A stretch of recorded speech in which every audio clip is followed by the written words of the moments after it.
I am Emily Carter, 28, living in Portland, and last Christmas my dad paid my brother's full college tuition while telling me to get a job instead.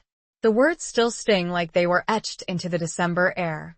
We were all gathered in the living room, wrapping paper scattered across the carpet like confetti, the smell of roasted turkey and pine needles hanging heavy.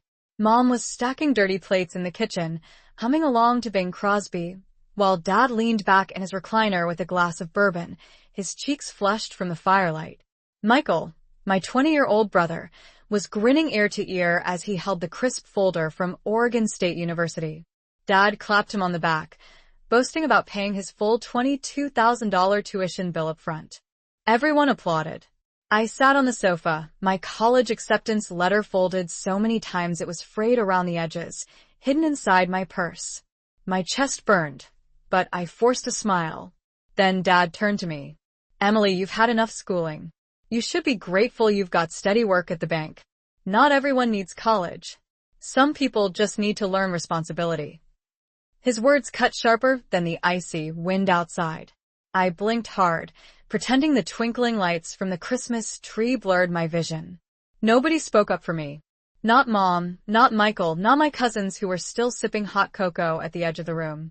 Just silence, broken by the crackle of the fireplace. I stood up, clutching my purse like it was the only thing tethering me to sanity. I need some air, I muttered, voice trembling. As I pushed open the front door, a blast of cold hit me.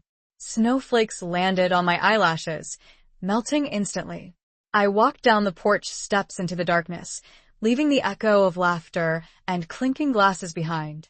My boots crunched against the frozen driveway, and for a moment, I wanted to scream. Instead, I pulled out my phone, staring at the unopened texts from Olivia, my best friend, who had asked earlier how the family dinner was going. My fingers hovered, but I couldn't type.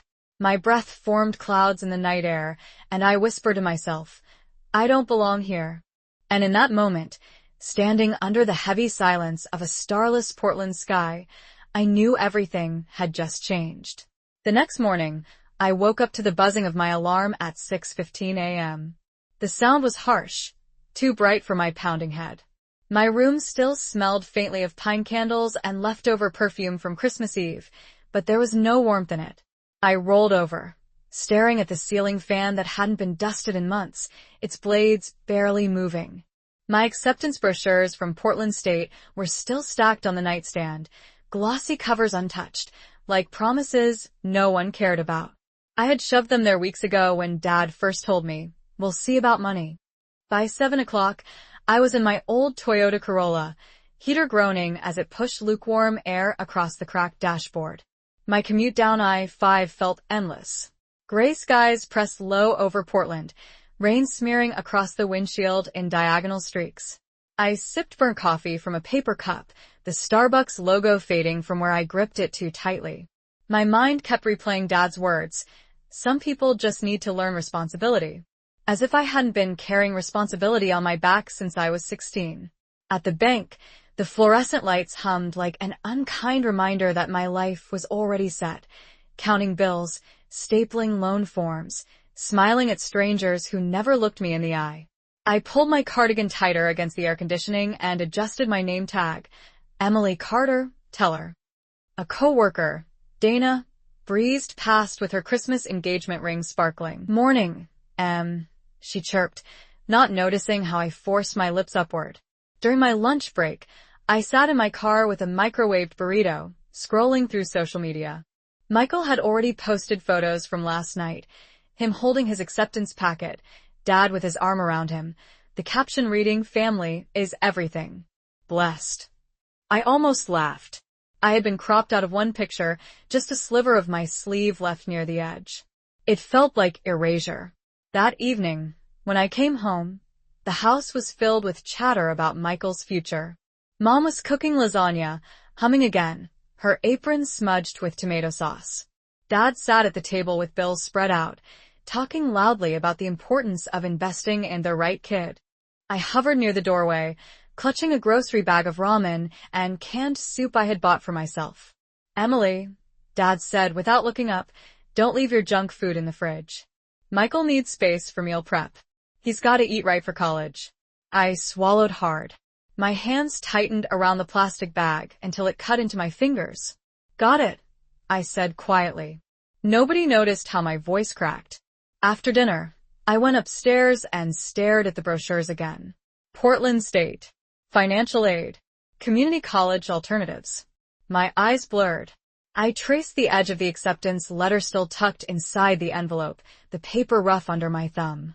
Every small slight, the cropped photo, the fridge space, the way my name wasn't spoken in pride, settled like stones in my chest. By 11 p.m., the house was silent except for the hum of the fridge downstairs and the faint tick of the baseboard heater. I lay awake, staring at the shadows from the street lamp across my wall. A thought I hadn't allowed before crept in. Maybe I didn't just feel invisible. Maybe I was being erased. And I knew something was going to break. The breaking point came 2 nights later. It was a Wednesday, midweek lull after the holidays, when most of the lights in the neighborhood were already stripped of tinsel and candy canes. Our house still had the faded wreath clinging to the front door, sagging like it was too tired to hold sheer any longer. Inside, the living room smelled faintly of reheated lasagna and lemon-scented furniture polish. I had just finished my shift at the bank, my body drained from standing all day. I came home to find Dad in his recliner, feet up, a tumbler of bourbon sweating on the coffee table. Michael sat on the couch, hunched over his MacBook, earbuds dangling, scrolling through some glossy college forum. Mom flitted between the kitchen and dining room, humming while rearranging a vase of artificial flowers. I tried to slip upstairs unnoticed, but then I heard my name. She doesn't need more school, Linda. Dad's voice cut through the air, rough with finality. Emily just needs discipline. She's lucky she even has that teller job. College would be wasted on her. My feet froze mid-step. The words sliced me open before I even turned around. Mom murmured something, maybe an attempted gentleness, but Dad kept going, his voice rising. Michael deserves this. He's got potential. He's the one who'll make us proud. Emily, he gave this little scoff. Emily should learn to be grateful she's not out on the streets. Something inside me cracked, like glass under pressure. I turned, my hands shaking so badly, I nearly dropped my purse. Excuse me? My voice came out higher than I intended. Dad looked over, eyes narrowed, as if I were a child interrupting grown-up talk. You heard me. You've had plenty of chances. What did you do with them? Waste time. Jump from one idea to the next. Meanwhile, Michael has direction. Michael glanced up from his laptop. Uncomfortable. Dad, he started, but Dad waved him off. No. She needs to hear this, Dad snapped. I paid for your brother's tuition because he's worth the investment. You've got a steady paycheck. That's all you need. Not everyone's cut out for higher education. The room spun. My chest tightened, my throat dry as paper. I clutched the strap of my purse, so hard my knuckles whitened. Heat flushed my face, tears stinging the corners of my eyes, but I refused to let them fall in front of him. Wow, I whispered. My voice trembled. So I'm what? A waste of money? A mistake. Nobody answered. The silence was worse than the words. The only sound was the low hum of the fridge and Michael shifting uncomfortably on the couch. I couldn't stand it. My body moved before my brain caught up. I dropped my purse on the carpet with a dull thud and fled down the hallway to the bathroom, slamming the door behind me. The mirror reflected a girl I barely recognized, cheeks blotched red, mascara smeared, lips trembling. I leaned against the sink, gripping the cold porcelain until my fingers ached. My phone buzzed in my pocket. Olivia, how's family stuff going? You holding up? I collapsed onto the closed toilet lid, hands shaking as I typed back. He paid for Michael's tuition. Told me college would be wasted on me. I can't breathe. 3 dots appeared almost instantly. Then her reply, Emily, no. That's not okay. That's not love. You deserve better. My throat closed around a sob I couldn't hold back. I pressed my palm against my mouth to stifle the sound, but tears slipped hot and fast down my cheeks. Another message. Come over. Don't stay there tonight. Seriously. I stared at the words, my body trembling. A knock sounded on the bathroom door. Emily. Mom's voice muffled. Sweetheart, are you okay? I couldn't answer. Not without breaking apart completely. I slid down to the floor, back against the cabinet, phone glowing in my lap. My pulse thudded in my ears, the tiles cold beneath me. For the first time, I realized this wasn't just about tuition. It was about being invisible, erased in my own home. And sitting there on that bathroom floor, heart pounding and hands shaking, I knew I couldn't keep swallowing it. Something had to give. The next day at dinner, the air in the house felt heavy, like damp laundry that hadn't been wrung out. I could smell the garlic bread Mom had pulled from the oven, mingling with the faint odor of Dad's aftershave that lingered wherever he sat. The kitchen lights cast a harsh yellow glow over the table, bouncing off the half-empty salt shaker, the mismatched placemats, and the stack of unopened mail shoved to one corner. Dad had his bourbon again, swirling the ice like it was part of a ritual. Michael was scrolling on his phone, his fork pushing lasagna around his plate. I picked at a salad, the lettuce limp, my stomach knotted too tight to eat. It started small like it always did. So, Emily, Dad said, his voice too casual. He didn't look at me, just speared another bite. Did you apply for any extra shifts at the bank? You know, to prove you're serious about working hard instead of dreaming about other things. My fork slipped against the plate with a screech that made Michael flinch. I steadied it, my jaw tight. I already work full-time, Dad. He finally looked at me, his eyes sharp under his graying brows. Plenty of people work more than full-time. That's life. You should be thankful. Some people don't even have jobs. Maybe instead of whining about school, you should learn gratitude. Mom gave a nervous laugh, trying to smooth the edges. Let's just enjoy dinner, okay? But Dad wasn't done. I'm serious. She keeps acting like she's entitled to more. You're not entitled, Emily. College isn't for everyone. Maybe if you were more focused, less emotional. The word emotional hit me like a slap. My chest tightened, but before I could speak, my phone buzzed on the table. A notification popped up, our family group chat, the one with aunts, uncles, cousins, everyone. I unlocked it with shaky fingers. There it was. Dad had typed, proud of Michael. He's the one carrying our family forward. Not everyone has that kind of drive. My name wasn't mentioned, but the silence around it screamed louder than any insult. Then my cousin Anna chimed in with a string of clapping emojis.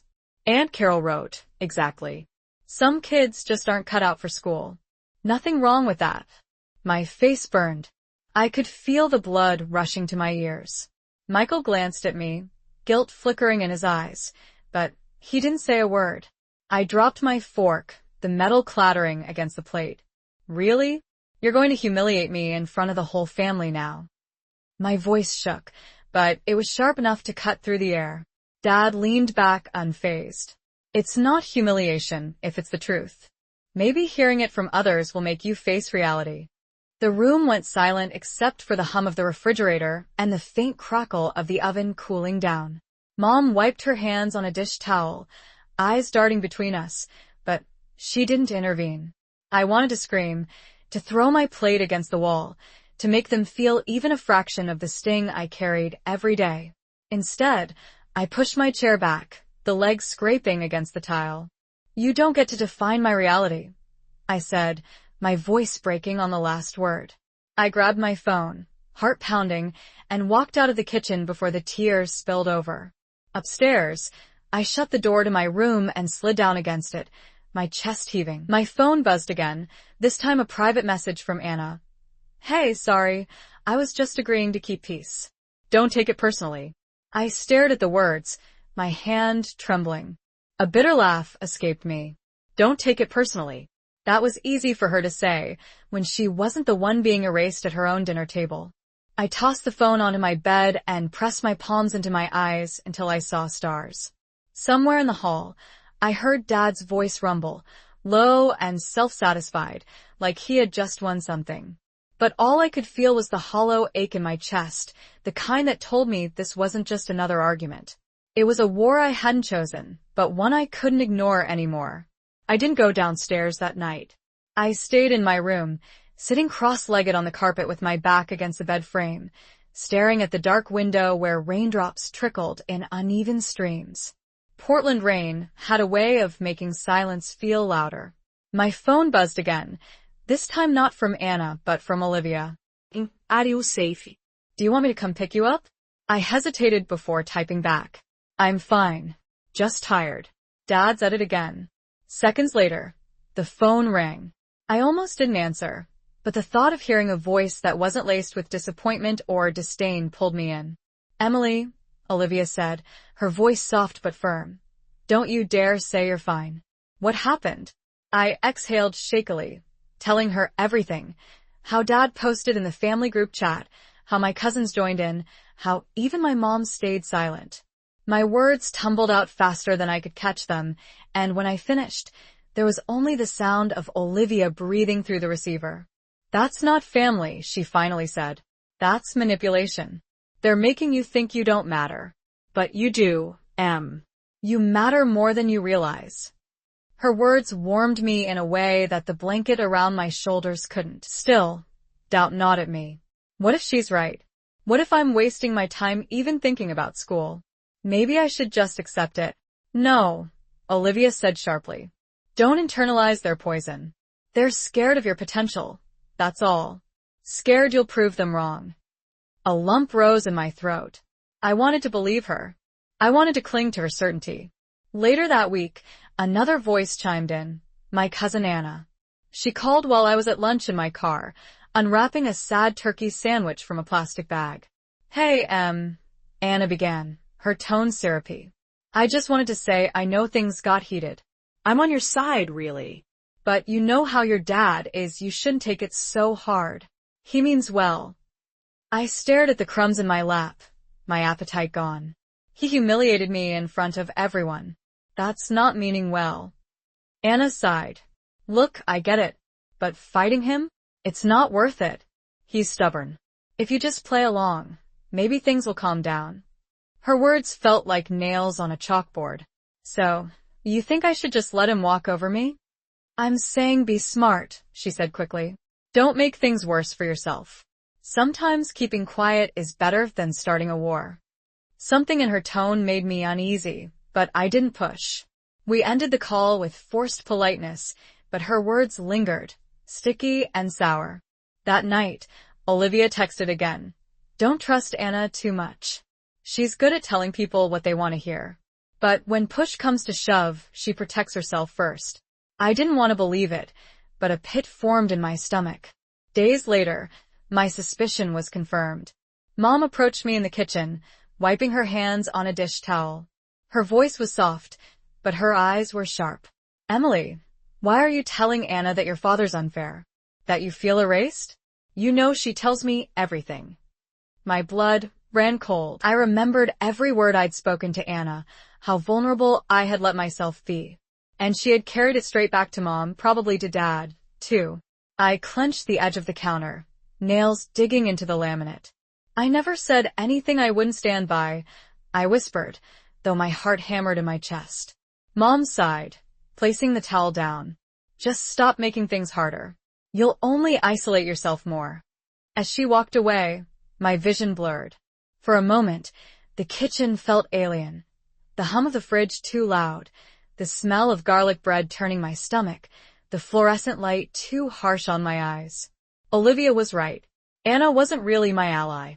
She was a mirror, reflecting back what I hoped to hear, only to betray me when it suited her. And yet, even as I felt the sting of betrayal, the warmth of Olivia's words still echoed in me. They're scared of your potential.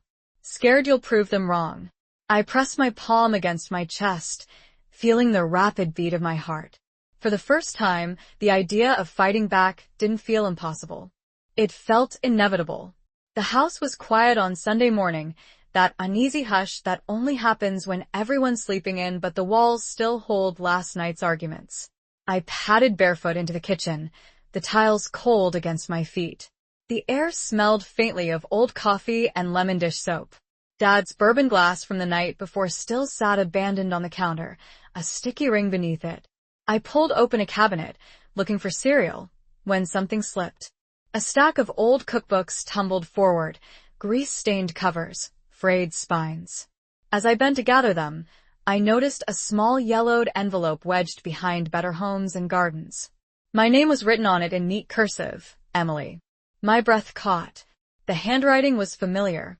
My grandmother's. Hands trembling, I slid my finger under the flap and pulled out a folded note.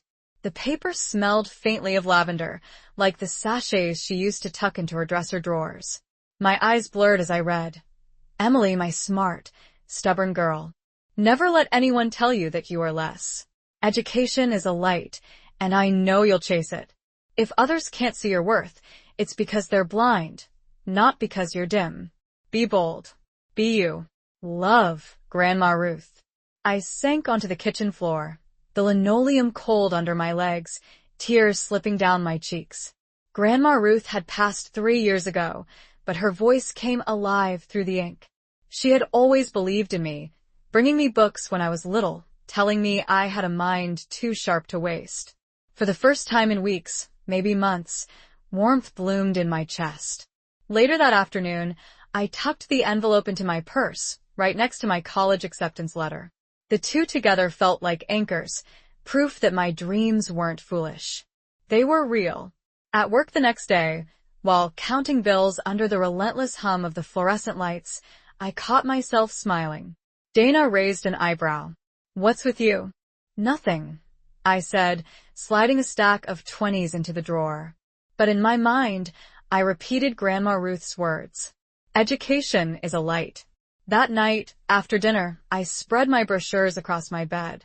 Portland State, PSU scholarships, FAFSA forms. I opened my laptop, the keys cool beneath my fingers, and started filling out applications. For the first time, I wasn't just daydreaming. I was acting. I pulled out a notebook and wrote at the top. Plan. Step 1. Apply for financial aid. Step 2. Research night classes. Step 3. Save every extra dollar from my paycheck. I doodled a little jar beside it, a boundary jar like Olivia had once joked about. Every time I stood my ground, every time I resisted being erased, I'd add something to that jar. It became more than a drawing. It was a symbol. Before bed, I texted Olivia a picture of the notebook page. She sent back 3 heart emojis and wrote, "That's my girl. You're finally fighting for you." I clutched the envelope before slipping it under my pillow, as though Grandma's words could guard me through the night. The paper was soft from years of waiting, but the ink was strong, steady. As I drifted asleep, I realized something. Dad's voice no longer sounded like the final word. For once, it was just noise. And beneath the noise, a new rhythm was forming, my own. The discovery came on a Friday evening, when the house smelled like reheated pizza and the faint musk of Dad's cologne still lingered in the air.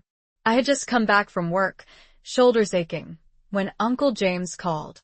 His voice on the phone was low, urgent in a way I had never heard before. "Emily, can you meet me?" "Somewhere private," he said.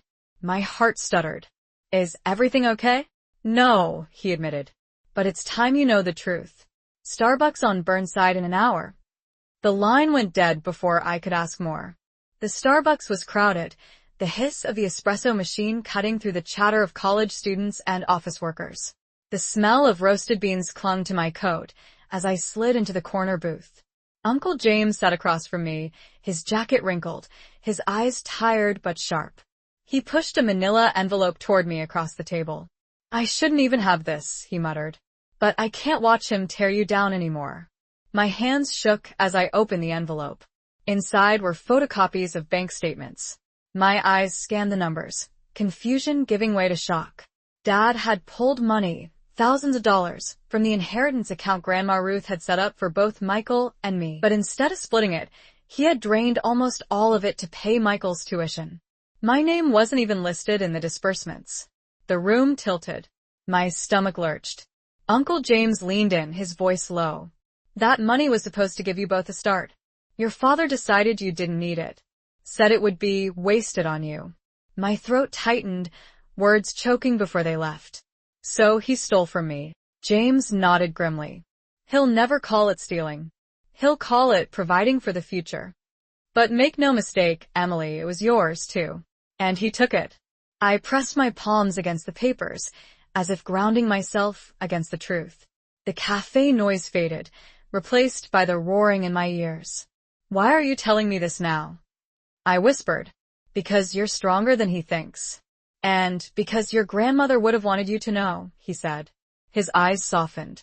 She believed in you. Always. Tears stung my eyes, but beneath them, something harder took root.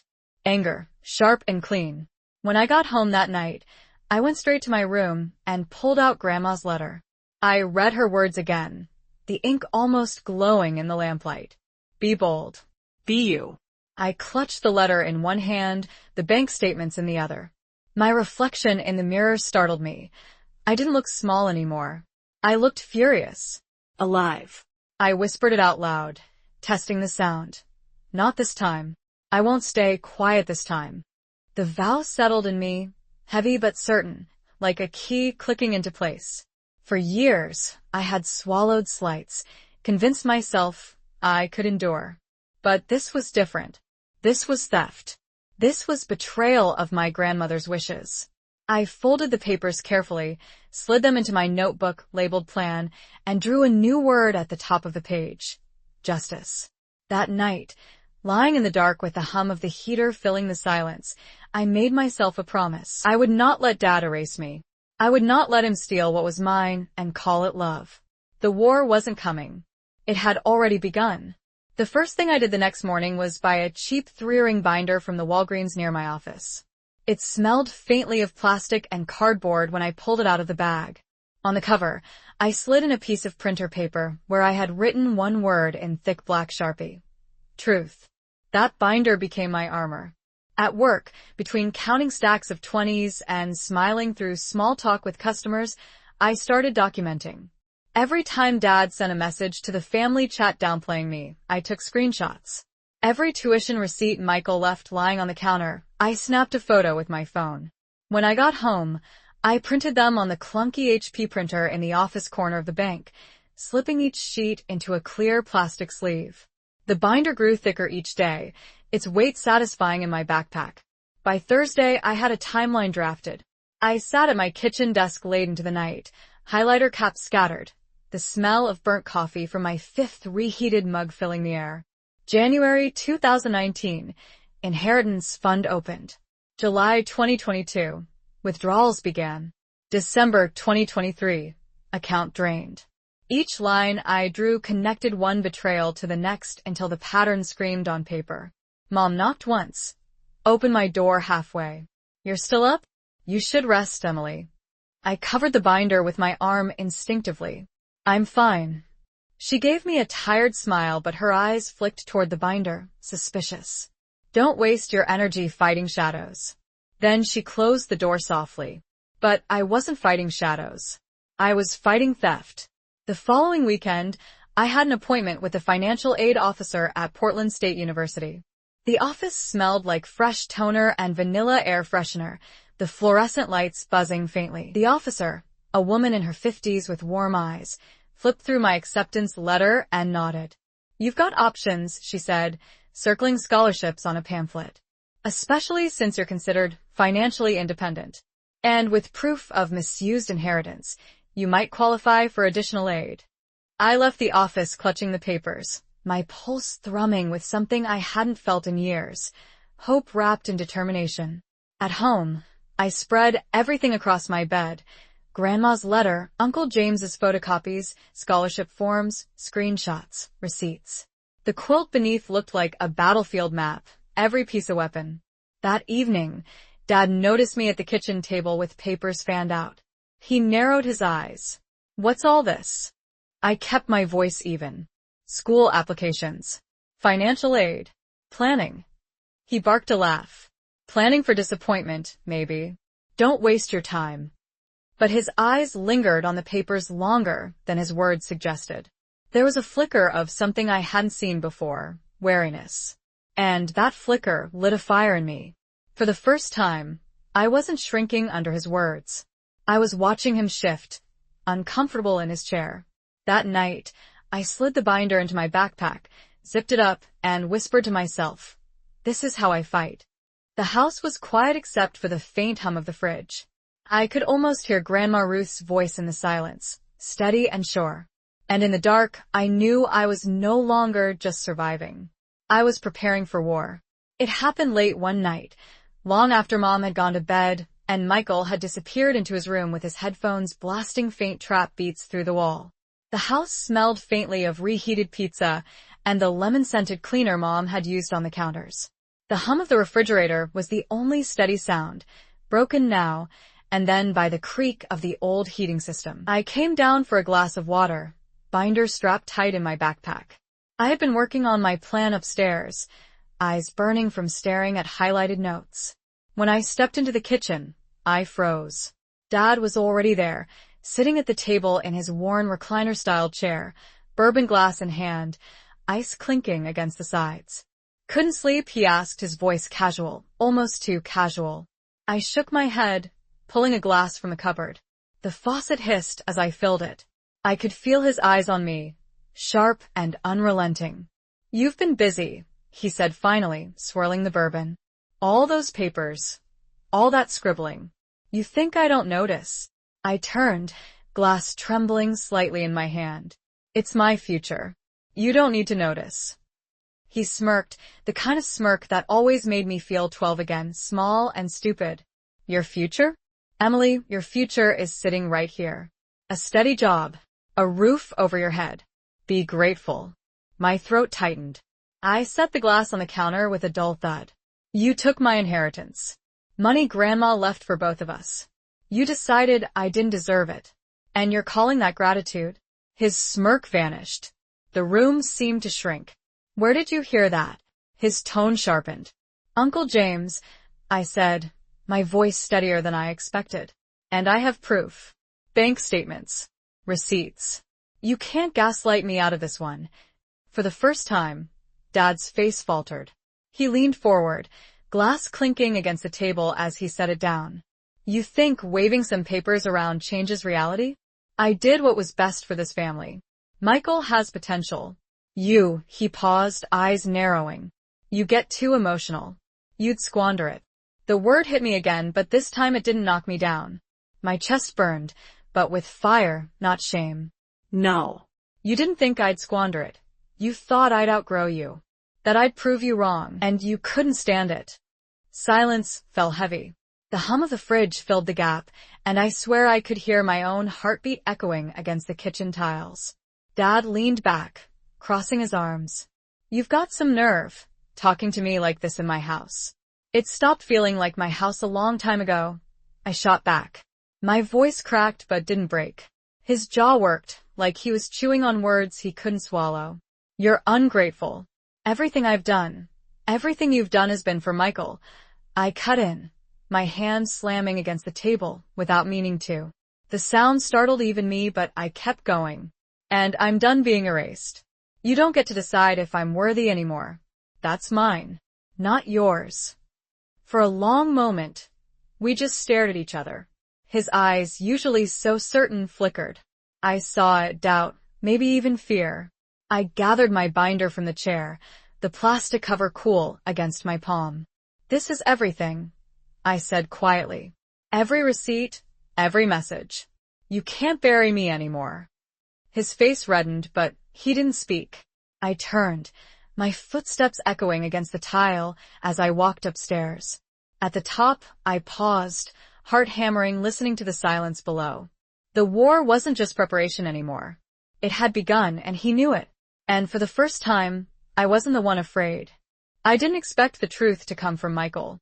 My brother, the golden child, the one who soaked in the spotlight while I stood in the shadows, was the last person I thought would hand me a twist sharp enough to cut through years of silence. It was a Saturday morning, gray light filtering through the blinds, rain tapping against the windows like impatient fingers. I was in my room, binder open on the bed, when Michael knocked softly. Not his usual careless thud. This was tentative, almost apologetic. "Can I come in?" I hesitated, then muttered, "Yeah." He stepped inside, shoulders hunched, laptop tucked under his arm. His hair was messy, his hoodie wrinkled, and for the first time he looked less like the golden boy and more like just my brother. He closed the door behind him and perched on the edge of my desk chair, spinning it nervously. "I need to tell you something," he said. I crossed my arms. "What? That dad paid your tuition." "Yeah, I know." He winced. "It's not that. I didn't want it." The words hit me like cold water. "What?" Michael rubbed his hands over his face. "I told Dad I wasn't sure about school. I wanted to take a gap year, maybe travel, maybe work." He freaked. Said I was wasting my life, that I'd embarrass the family. He basically forced me to enroll. He paid everything before I could even think about it. My heart pounded. "You're saying you didn't even want the money?" He nodded miserably. "I didn't. I still don't. I don't want to be his project. I wanted to figure out my own path." But he wouldn't hear it. He kept saying, "You're the son. You'll carry the family name." I sank onto the bed, the binder pressing into my thigh. Anger flared, but this time it wasn't aimed at Michael, it was at Dad, even sharper than before. "So, he stole my inheritance to shove you into something you didn't even want." Michael's eyes glistened. "Yeah. "And I hate it, Em. I hate being his puppet. I've been keeping screenshots too. Texts where he threatened to cut me off if I didn't enroll. I didn't know what to do with them, but I think you should have them." He opened his laptop, the glow spilling across his face. He pulled up a string of messages. Dad's words, sharp and commanding. "You'll go to college. Don't embarrass me." I already paid. This isn't negotiable." My hands shook as I scrolled. "Proof. Not just of theft, but of manipulation." Michael leaned closer, his voice low. "I want out, Em. I don't want to be his trophy. If you fight him, I'm with you." I stared at him, my chest tight. For years, I had seen Michael as the chosen one, the reason I was erased. And now, here he was, breaking under the same weight that crushed me. Something shifted between us. For the first time in years, I didn't see him as my rival. I saw him as another casualty. I closed the laptop gently, pressing my hand against it. "Then we fight together." Michael nodded, relief flickering in his eyes. Together. The rain outside intensified, drumming against the windows like applause. I picked up Grandma Ruth's letter from my nightstand and placed it on top of the binder. The symbol of belief, the binder of proof, and now Michael's unexpected alliance. It all lined up like weapons waiting for battle. For the first time, the ground beneath me felt steady. And for the first time, Dad wasn't facing just me. He was facing both of us. The living room felt like a courtroom that Sunday night. Rain pounded against the windows, wind rattling the loose shutter outside, while the fireplace crackled half-heartedly, its glow more shadow than warmth. Mom had laid out half-empty glasses of Merlot on the coffee table, as if alcohol could soften what was about to happen. The faint smell of garlic bread still clung to the air from dinner, now cold in the kitchen. Michael sat on the sofa, his laptop balanced on his knees, shoulders tight, jaw clenched. I perched on the armrest beside him, binder heavy in my lap. My fingers traced the word truth I had scrawled across its cover, like a talisman. Mom sat in the rocking chair, wringing her hands around a dish towel. And Dad leaned back in his recliner, legs spread, arms crossed, bourbon glass at his side, the picture of smug defiance. "So," he said, voice low and patronizing, "you called this little family meeting. Let's hear it." Michael glanced at me. His eyes flickered with nerves, but I gave a small nod. We had rehearsed this. I opened the binder, the plastic sleeves crackling like thunder in the tense silence. "Dad," I began, my voice steadier than I expected, "we know what you did with the inheritance. You stole what Grandma Ruth left for both of us. You drained the account for Michael's tuition without ever asking, without ever considering me." Dad's jaw tightened, but his voice stayed calm. "It wasn't stealing. It was allocating resources wisely. Michael's education is an investment. Yours would have been a waste." Michael's fist clenched around his knee. "You never asked me if I wanted it." "I didn't. You forced it on me. You used me to erase Emily." Dad's eyes snapped to him. Watch your tone, son.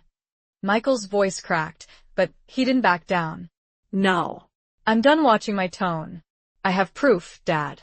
Texts where you threatened to cut me off if I didn't enroll. You didn't invest in me. You controlled me. He flipped the laptop around, screen glowing with the messages. For the first time, Dad's composure faltered. He shifted in his chair, the leather squeaking beneath him. I slid a bank statement across the table. The paper made a sharp sound against the wood. And here's proof of the withdrawals. Uncle James gave me copies. This isn't just unfair, it's fraud. You misused funds meant for both of us. Mom's face crumpled, her knuckles white around the dish towel. John, she whispered, is this true? Dad glared at me, his face reddening. This is family business. Not something to be paraded around with paperwork and accusations.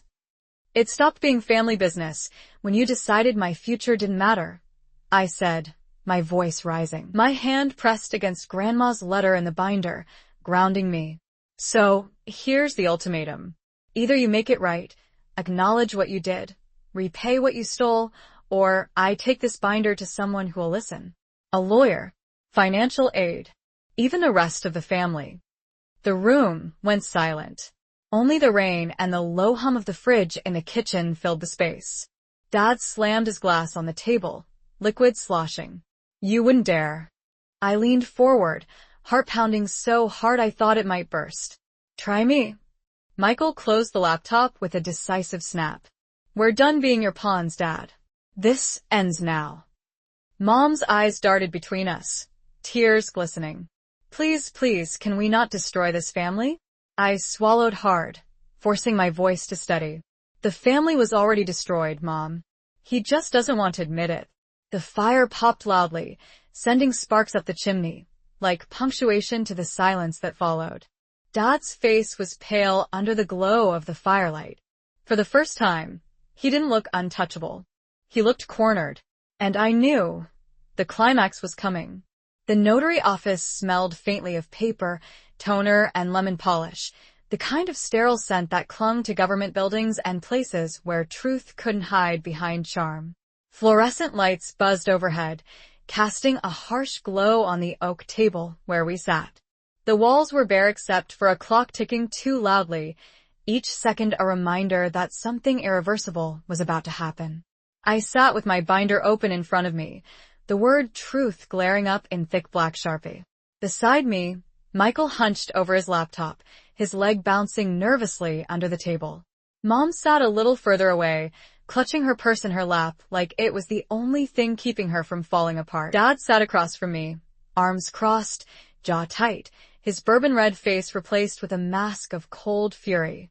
The notary, a woman in her 40s with sharp glasses, watched us from behind her desk, pen poised but silent.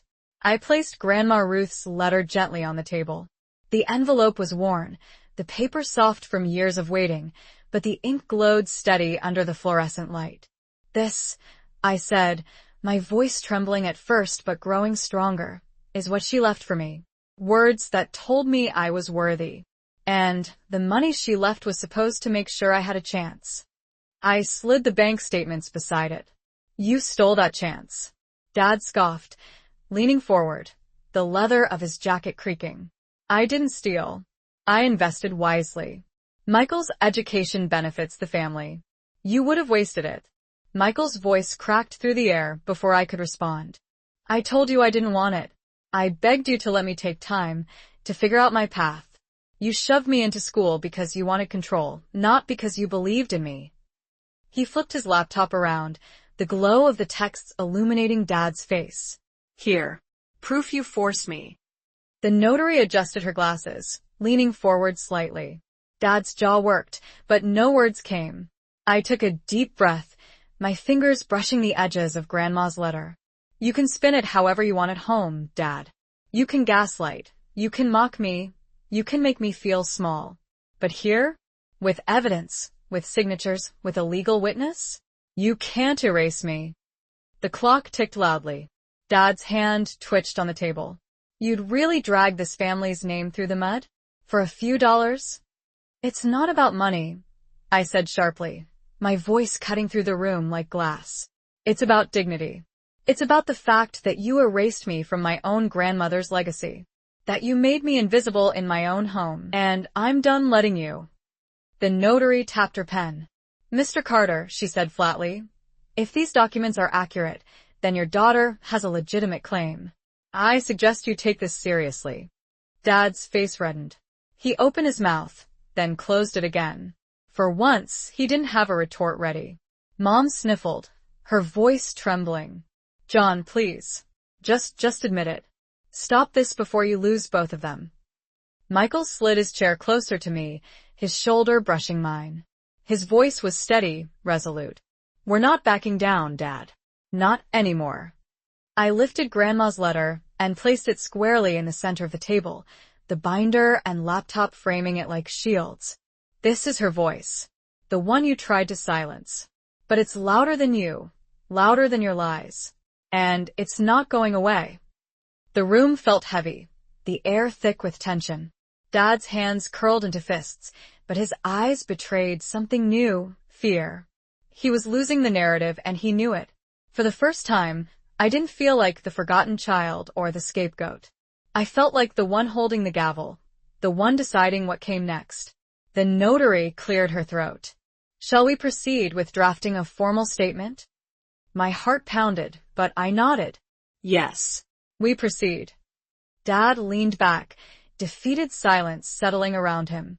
And in that silence, I realized the battle wasn't just about proving him wrong. It was about reclaiming myself. And I had already begun to win. The apartment smelled of fresh paint and cardboard. Boxes were stacked against the walls, some labeled in thick marker, kitchen, books, clothes, others still blank because I had packed them in a hurry, just grabbing whatever I could carry.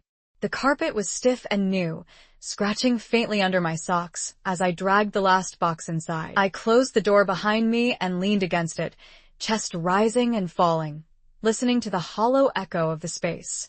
No family voices. No Dad's bourbon laugh booming through the walls. No subtle silence from Mom, the kind that always felt like betrayal. Just me. I walked through the room slowly, tracing my fingers over the bare counters, the white walls. The fridge hummed faintly, empty except for a carton of milk and a six-pack of LaCroix Olivia had brought over earlier. On the counter sat a half-burned vanilla candle she insisted I light. Make it smell like yours, she had said. I sat on the floor, cross-legged among the boxes, and pulled out Grandma Ruth's letter. The paper was creased now, edges soft from being unfolded and refolded so many times, but the ink still looked steady. I read her words again, whispering them into the emptiness. Never let anyone tell you that you are less. Education is a light. Tears welled up, hot and silent, but they weren't just from pain. They were from relief. For the first time in years, I could breathe without the weight of Dad's voice pressing against my lungs. Still, the emptiness hurt. I thought about the kitchen at home, Mom's humming, the fridge magnets shaped like fruit that had been there since I was 5, the photo collage on the wall where my face always seemed to be missing. My room there was bare now, stripped of posters, the bedspread folded neatly, as if I had never slept there at all. I pictured Dad walking past it, not even pausing, and Mom closing the door quickly, pretending nothing had changed. I swiped at my cheeks and stood, opening one of the boxes. Inside were mismatched mugs, a chipped plate, silverware wrapped in paper towels. I set them into the cabinet one by one, the clinking sound grounding me. Each piece was mine, and no one could take them. Later, Olivia showed up with takeout, Thai noodles in white cartons that steamed when we opened them. She plopped onto the floor beside me, crossing her legs. First dinner in your new place, she grinned, handing me chopsticks. I laughed through my tears. On the floor. Very glamorous. Hey, it's tradition, she said, slurping noodles. Someday you'll have a table, and you'll look back on this and feel proud. We ate until the cartons were empty, the candle flickering between us. When she left, the apartment grew quiet again, but this time the silence wasn't suffocating. It was mine. Before bed, I propped Grandma's letter on the windowsill and set my binder beside it. They looked like bookends of my story, the past that believed in me and the evidence that proved I was right to believe in myself. I lay on the mattress on the floor, staring at the ceiling where shadows shifted from the streetlight outside. My chest ached with exhaustion, but underneath, a spark glowed steady. Yes, the family table would have an empty chair now. Yes, the house where I grew up would go on without me. But here, in this small, imperfect apartment, I was beginning to build something new. And for the first time, emptiness didn't feel like erasure. It felt like possibility. The phone call came late at night, when the city outside my window was quiet except for the occasional whoosh of a car on wet pavement. My apartment smelled faintly of laundry detergent from the load I had just pulled from the dryer, and the vanilla candle on the counter flickered low, its wax pooling. It was Mom. Her voice trembled, softer than I'd ever heard it. "Emily, can we talk?" I hesitated, heart tightening. What's left to say? Silence stretched, broken only by her uneven breathing. Then she whispered, "You deserve to know why your father treated you the way he did." I sat on the floor, back against a stack of unopened boxes. "Go on." She exhaled shakily. "It was never about Michael being smarter or better. It was about fear. Your father saw himself in you, your stubbornness, your drive. He knew you could surpass him, and that terrified him. With Michael, he always felt in control. With you, you scared him." My chest tightened. "So, he punished me for being more like him?" "No," she said quickly, then faltered. Yes, in a way. "He thought if he cut you down early, you'd learn to stay small. He convinced himself it was protection, but really it was pride. And pride can be cruel." I pressed my forehead into my knees, tears prickling hot. "He erased me because he was afraid I'd be bigger than him." Her voice cracked. "He didn't know how to love you the way you needed. I should have stopped him. I should have fought for you." The guilt in her tone was heavy, but it didn't erase the years of silence. "Why tell me this now?" I asked, voice hoarse. "Because I saw your face at the notary," she whispered. "I saw your strength. And I realized he can't erase you anymore. But I don't want you to erase us either." I closed my eyes. The apartment's hum filled the quiet, the fridge, the candle crackling, my own heartbeat. For years I had begged for acknowledgement, for someone to say what I already knew, that I wasn't invisible. Now, hearing it from her, it hurt and healed at the same time. "I don't know if I can forgive him," I said softly. "You don't have to," she replied. "Just don't let his fear define you. You're already proving him wrong." We ended the call in silence, no grand resolution, just the sound of two people trying to stitch something fragile back together. Afterward, I pulled out Grandma Ruth's letter from the binder, tracing the ink with my fingertip. "Be bold, be you." The words rang louder now. They weren't just encouragement. They were prophecy. Dad's favoritism had never been about Michael deserving more. It had been about me being too much, too bright, too capable. And finally, I understood. The very things he tried to bury were the things that made me unstoppable. I stood at the window, looking out at the rain-slicked streets of Portland, the city lights reflecting in the puddles below. My reflection stared back, tired, tear-streaked, but unbroken. This was my story now. Mine to tell, mine to live. And for the first time, I didn't just own my truth. I carried it like armor. The library smelled of old paper and fresh coffee from the cafe kiosk tucked into the corner. It was late, almost 9 p.m., but Portland State's campus library buzzed with quiet determination. Students hunched over laptops, highlighters scattered, earbuds in, the low hum of printers, and the faint click of keyboards filling the air. I sat at a corner table, my notebook open, a used statistics textbook propped against my laptop.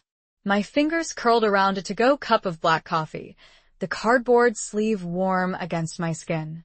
On the desk beside me sat Grandma Ruth's letter, framed now in a simple black frame Olivia had insisted I buy from Target.